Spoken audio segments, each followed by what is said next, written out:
Next is from Dale Fortunio. Subject is Glory. Hey guys, I haven't heard of anything in a while, but with absolutely stacked mid to top tier card the WWE has on both rosters, I keep thinking that a guy like Bobby Roode would be a great opponent for anyone in that group. I really wish at some point he's feeling better and is ready to return at somewhere like the Rumble to start a feud with someone. With that said, if he were to appear in the company, who would you envision him feuding with? Him and a guy like LA Knight could be a good program, even with a Jey Uso. Bonus: AEW should liven up Saraya and bring in a relative to help her. Maybe introduce her luchador blemish-filled sister, name her Psoriasis. Happy holidays. I'll suspend myself. Yeah, go ahead. That's hideous. I don't know. Actually, I'll give you a yellow card on that bad joke. Well, her brother just wrestled a match for AEW. I'm not sure if it was a tryout or a dark match, but I know I saw Jericho post about it. Who? So, Soraya's brother. Who's her brother? Let me get his name. It's I should know because I saw Zach Zodiac. He wrestles as. Yeah, he wrestled before the start of Dynamite. So yeah, he wrestled a dark match. Bobby Roode, something that I think went past. I don't think any of us knew this, but he's no longer listed on the active roster, and now he's been working backstage. So it looks like that's what I heard. He's backstage. Yeah, he might be a full-time producer. That's fine for him. Which is great. He's good at he's good at that.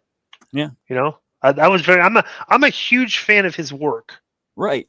You know, because he was the guy when I watched TNA, and it was like him and James Storm were both going to be the next champion or something. They pushed Bobby, and he had a match against Angle for the belt, and they put Kurt over. It was one of those momentum stoppers, and I was like, that was so stupid because the crowd was really behind Bobby then, and when he finally got the belt, it wasn't the same.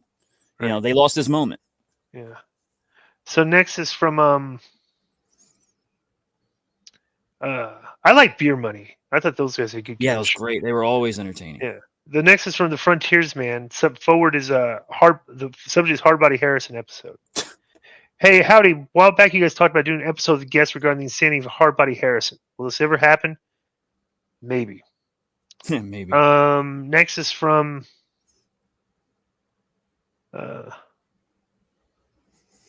Wasn't there Walter like a brief word that maybe they're going to do a dark side on him? Didn't you say something about that? I'd said that they should do a dark side. Yeah, suggestion. Mm. Next is from Walter Lewis. Subject is how long will AEW last? Greetings, Fan Bambino. Thanks for getting my last question on Kenny's karma. Looks like the Excalibur named the move diverticulitis, but I believe Kenny knew of it given his role in the game. Still with this. Anyways, with talk of WWE and Warner Brothers Discovery, let's say they end up with a deal. What happens to AEW? Do they fail? Does WWE push for a crossover, or does WWE buy them out? The latter two scenarios could be great TV, in my opinion. What's your thoughts? By the way, D.I., I respect the heck out of you, bruv. Thanks for your service. Dude, listen to the show. We talked about this in detail. Yeah. Like multiple times. Yeah. There's probably a YouTube clip out there, too, about it. So they'd go somewhere else. There's no buyout. There's no cooperation working together. I don't see it. So next is from Brandon Finch, and the subject is Tony remark about DI, uncalled for and not true. Hey, K100, after reading about the interaction with Tony Khan and Disco on social media, I have to say these people that are in positions of power need to stop using their platform to belittle people that keep interest in the product. Feels like, according to them, unless a reporter or podcaster are kissing their butt, they're toxic. Dave Meltzer gets it all the time from Bruce Pritchard and Eric Bischoff. Dave has been reporting since the 80s. Dave wrote about the WWF in 95 when nobody cared about WWF.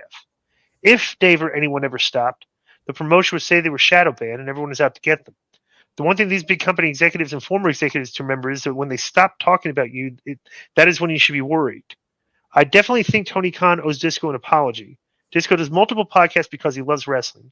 Readers of the Dirt Sheets and listeners of podcasts bring fans to arenas and sell merch. The average fan doesn't buy 3 versions of an action figure for a limited edition collector's t-shirt. Or a limited edition collector's t-shirt. People that read the sheets and watch vlogs and listen to podcasts about wrestling do. Nobody's going to give you a glowing review every time. There's always going to be some discrepancy in the facts, but they all should be thankful they have the following they do, and fans talk and love to read and watch stuff about wrestling.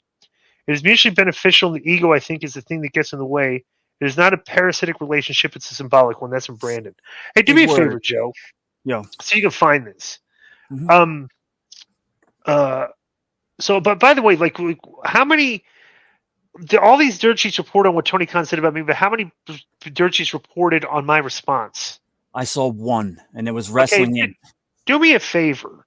Mm-hmm. Go look at. I want to see what because Sean Ross Sapp blocks me. What did he say about the Tony Khan comment about me? Because I see everybody else. No, none of the other guys blocking me, but Sean Ross Sapp does. Yeah, I'll take a look. Because that's the fact they don't report my response. That's they're showing the level of journalism that they bring to the table, which is zero. They're just marks that just want to like be fanboys for AEW, which is great. It's. And I said I tried last week when it went down and we recorded that response. I looked up any articles I could find on it, and I either hit up the site or that specific writer, and I said, "Here's Disco's response. You already reported on it. Great report, whatever. Here's the response. So maybe you want to put that up." And nobody really did except this kid on Wrestling Inc. And he listens and reports on our show. So, well, the funniest thing about it too, this just shows you how intellectually bankrupt these dirt sheet guys are. Most of them, not all, right? But how and just dumb. So Tony Khan's usual tweets get like if it's like 70,000 for like minor ones, like 400,000 for some of the, like these reviews, right? And like he got a big one for Shabbat, everything. But bro, the tweet he made about me got like 1.8 million views. Yeah, it was huge. All right, so it's obvious that it was newsworthy because all these dirt sheet marks reported on it, but they just reported what Tony what he said about me. You would think based on that type of engagement, they would like, hey, here's the response because people are interested in it. But they don't want to show my response because they don't like me. Right. And think about that. The dirt sheets are actually just like recovering people they like. So, yeah. Well, that's always been, whispered about. And back in the day, Bret Hart would say that Dave Meltzer was just Flair's boy and he never reported accurately on Bret. People have always said that. Or that Heyman would get his guys over in the sheets. Right. Actually, there's another one here. Cassidy Haynes of bodyslam.net did post about it with the best matches and moments of Disco Inferno article. Right. No, but did you see what the thing is? That's a troll too. Oh, it's like, okay, I didn't see that. No, and yeah. I don't see anything from Sean on it. He might have just ignored it. Yeah. So, all right. The guy from I just want to put him over real quick. Max Everett from Wrestling Inc.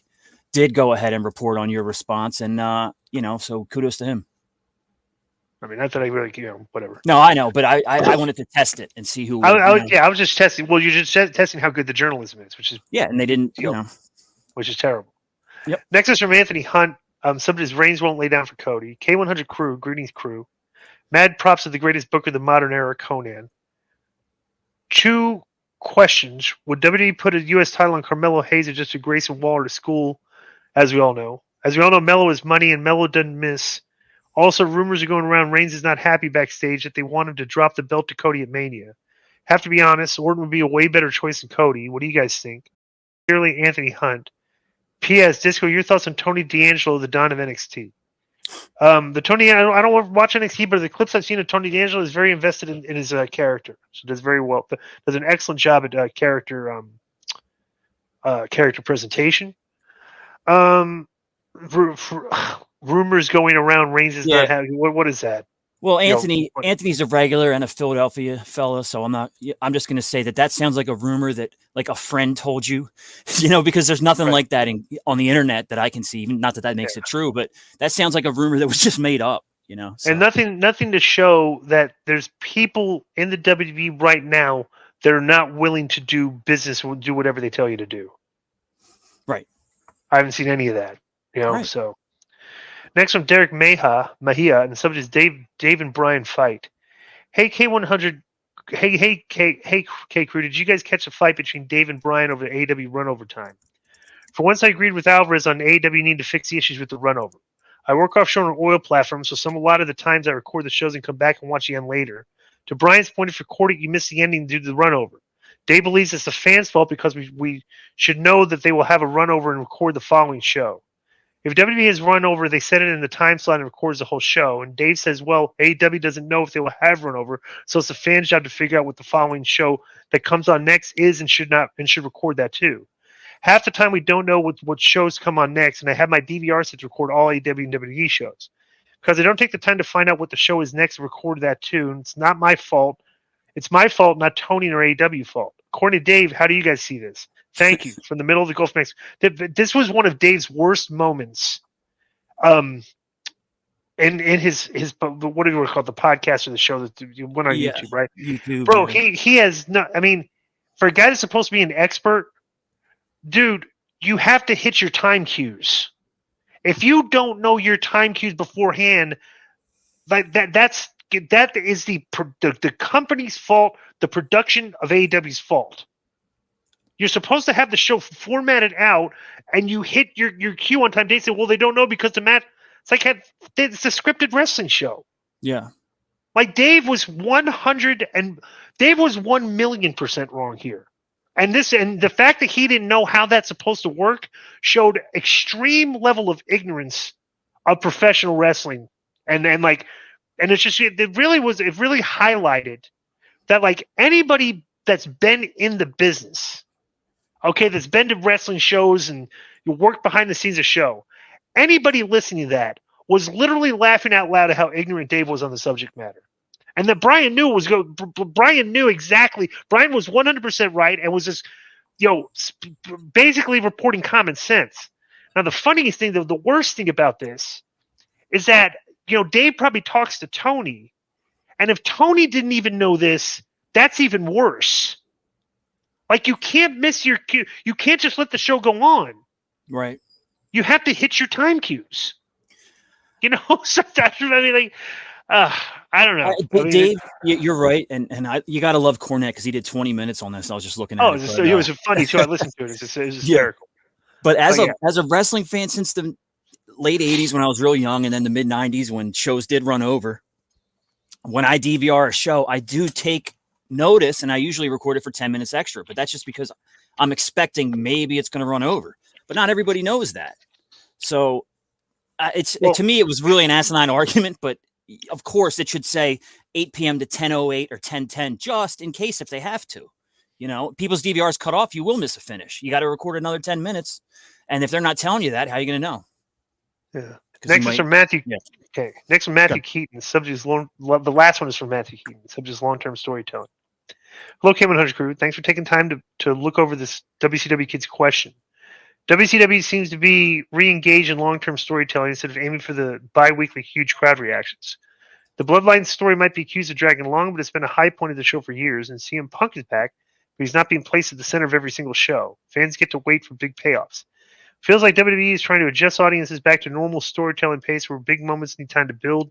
Do you think modern audiences will be able to adjust to long-term storytelling, or have been too conditioned to expect exciting twists and turns every week?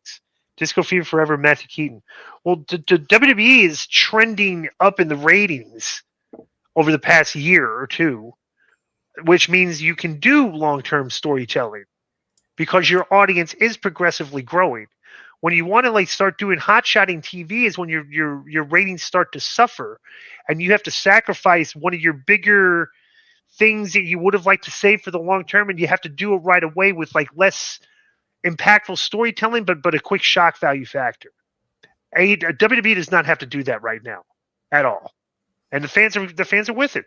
Yeah, they have a good base of fans that watch the show each week. So, and they've proven it because the Roman as champion and the Bloodline and all has been going on for 3 years. Didn't come back in 2020 or there was no fans yet. So right. All right, so that's been the mailbag. Enjoy the rest of the show.